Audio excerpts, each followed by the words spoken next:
Pagbasa mula sa aklat ng Henesis. Ngunit tinawag niya ang lalaki at tinanong, "Saan ka naroon?" Natakot po ako nang marinig kong kayo'y nasa halamanan. Nagtago po ako sapagkat ako'y hubad. Sagot ng lalaki. Nagtanong muli ang Diyos, "Sino may sabi sa iyong hubad ka? Bakit? Kumain ka ba ng bungang ipinagbabawal ko?" Kasi pinakain po ako ng babaeng ibinigay ninyo sa akin. Tugon ng lalaki. Bakit mo ginawa ang bagay na yon? Tanong ng Panginoong Yahweh sa babae. Mangyari po'y nilinlang ako ng ahas, kaya ako natuksong kumain. Sagot naman ito. At sinabi ng Panginoong Yahweh sa ahas, sa iyong ginawa'y may parusang dapat na ikaw lang sa lahat ng hayop ang magdaranas. Mula ngayon, ikaw ay gagapang at ang pagkain mo'y alikabok lamang. Kayo ng babae, aking pag-aawayin, binhi mo't binhi niya'y lagi kong paglalabanin. Ang binhi niya ang dudurog sa iyong ulo, at sa sakong niya'y ikaw ang tutuklaw.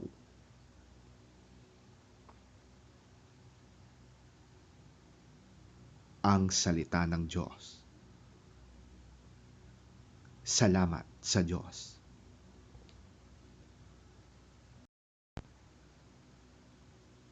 Pagbasa mula sa ikalawang sulat ni Apostol San Pablo sa mga taga-Korinto. Sinasabi ng kasulatan, nagsalita ako sapagkat ako'y sumampalataya. Sa ganoon ding diwa ng pananampalataya, nagsasalita kami dahil kami sumasampalataya. Sapagkat alam naming ang Diyos na muling bumuhay sa Panginoong Hesus ay siya ring bubuhay sa amin kasama si Hesus at magdadala sa atin sa kanyang piling. Ang lahat ng pagtitiis ko ay para sa kapakanan ninyo, upang sa pagdami ng mga nakakatanggap ng mga kaloob ng Diyos, lalo pang dumami ang magpapasalamat at magpupuri sa Kanya. Kaya't hindi kami nasisiraan ng loob kahit na humihina ang aming katawang lupa. Patuloy namang lumalakas ang aming espiritu araw-araw. Ang bahagya at panandaliang kapighatiang dinaranas namin ngayon ay magbubunga ng kagalakang walang hanggan at walang katulad. Kaya't ang paningin namin ay nakatuon sa mga bagay na di nakikita at hindi sa mga bagay na nakikita. Sapagkat panandalian lamang ang mga bagay na nakikita, ngunit walang hanggan ang mga bagay na di nakikita. Alam nating kapag nasira na ang toldang tinatahanan natin ngayon na tumutukoy sa ating katawang lupa, tayo'y may tahanan sa langit na hindi kailanman masisira. Isang tahanang ginawa ng Diyos at hindi ng tao.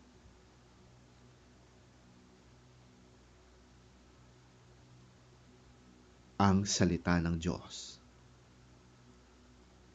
Salamat sa Diyos. Ang mabuting balita ng Panginoon ayon kay San Marcos. Papuri sa iyo, Panginoon.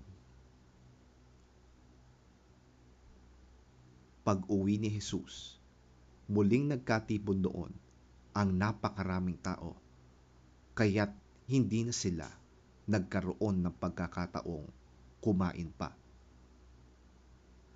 Nang mabalitaan yon ng kanyang mga kasambahay, sila'y pumaroon upang sawayin siya dahil sinasabi ng mga tao na siya'y nasisiraan ng bait.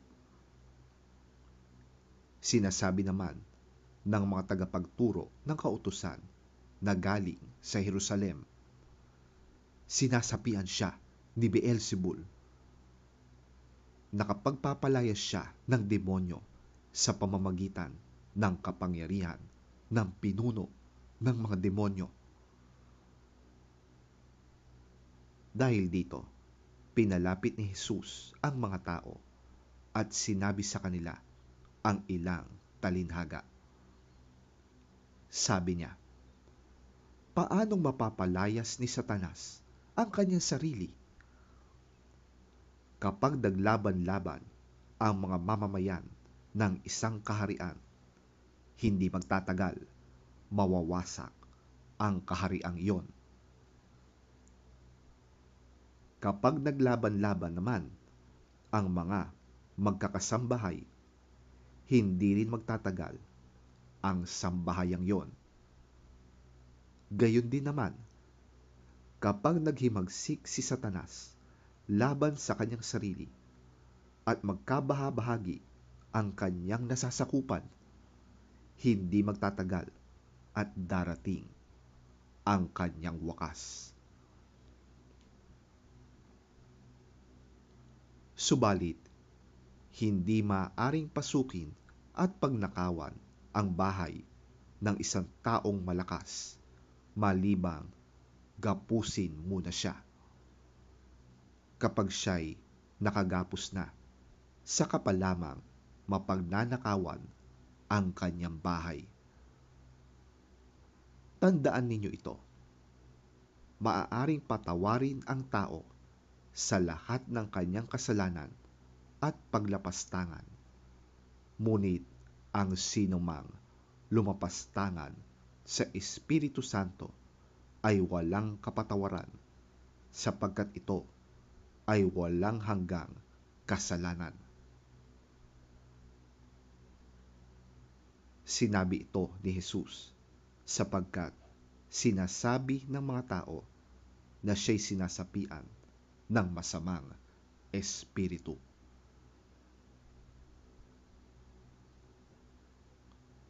Dumating ang ina at mga kapatid ni Jesus. Sila'y nasa labas ng bahay at ipinapatawag siya. Nang oras na yon, ay maraming taong nakaupo sa palibot ni Jesus.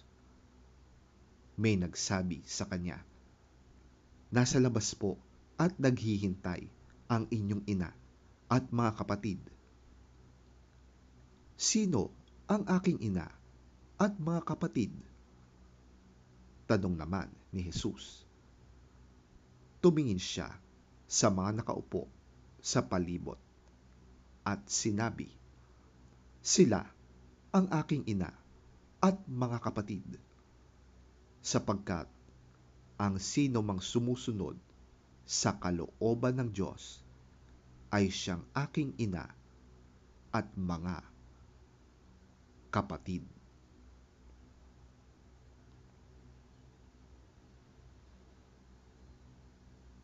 Ang mabuting balita ng ating Panginoon. Pinupuri ka namin, Panginoong Hesukristo.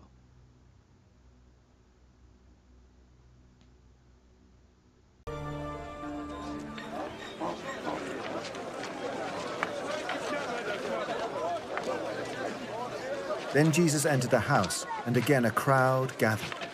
so that he and his disciples were not even able to eat. When his family heard about this, they went to take charge of him, for they said, "He is out of his mind."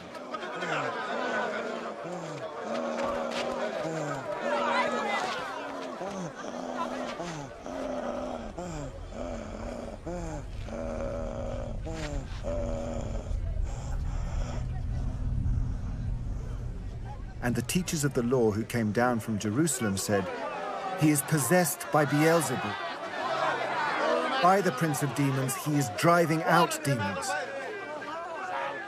So Jesus called them over to him and began to speak to them in parables. How can Satan drive out Satan? If a kingdom is divided against itself, that kingdom cannot stand. If a house is divided against itself, that house cannot stand. And if Satan opposes himself and is divided, he cannot stand. His end has come. In fact, no one can enter a strong man's house without first tying him up. Then he can plunder the strong man's house.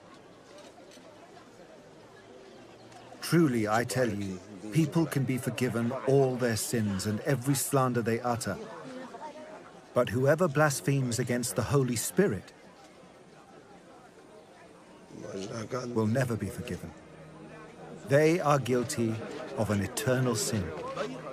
He said this because they were saying, "He has an impure spirit."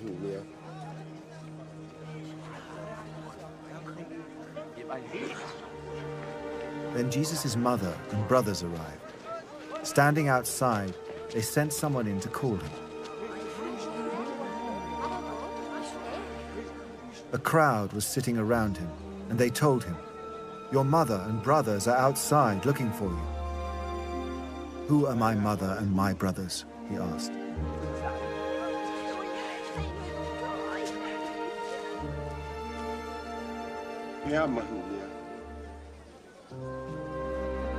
Then he looked at those seated in a circle around him and said, "Here are my mother and my brothers. Whoever does God's will is my brother and sister and mother."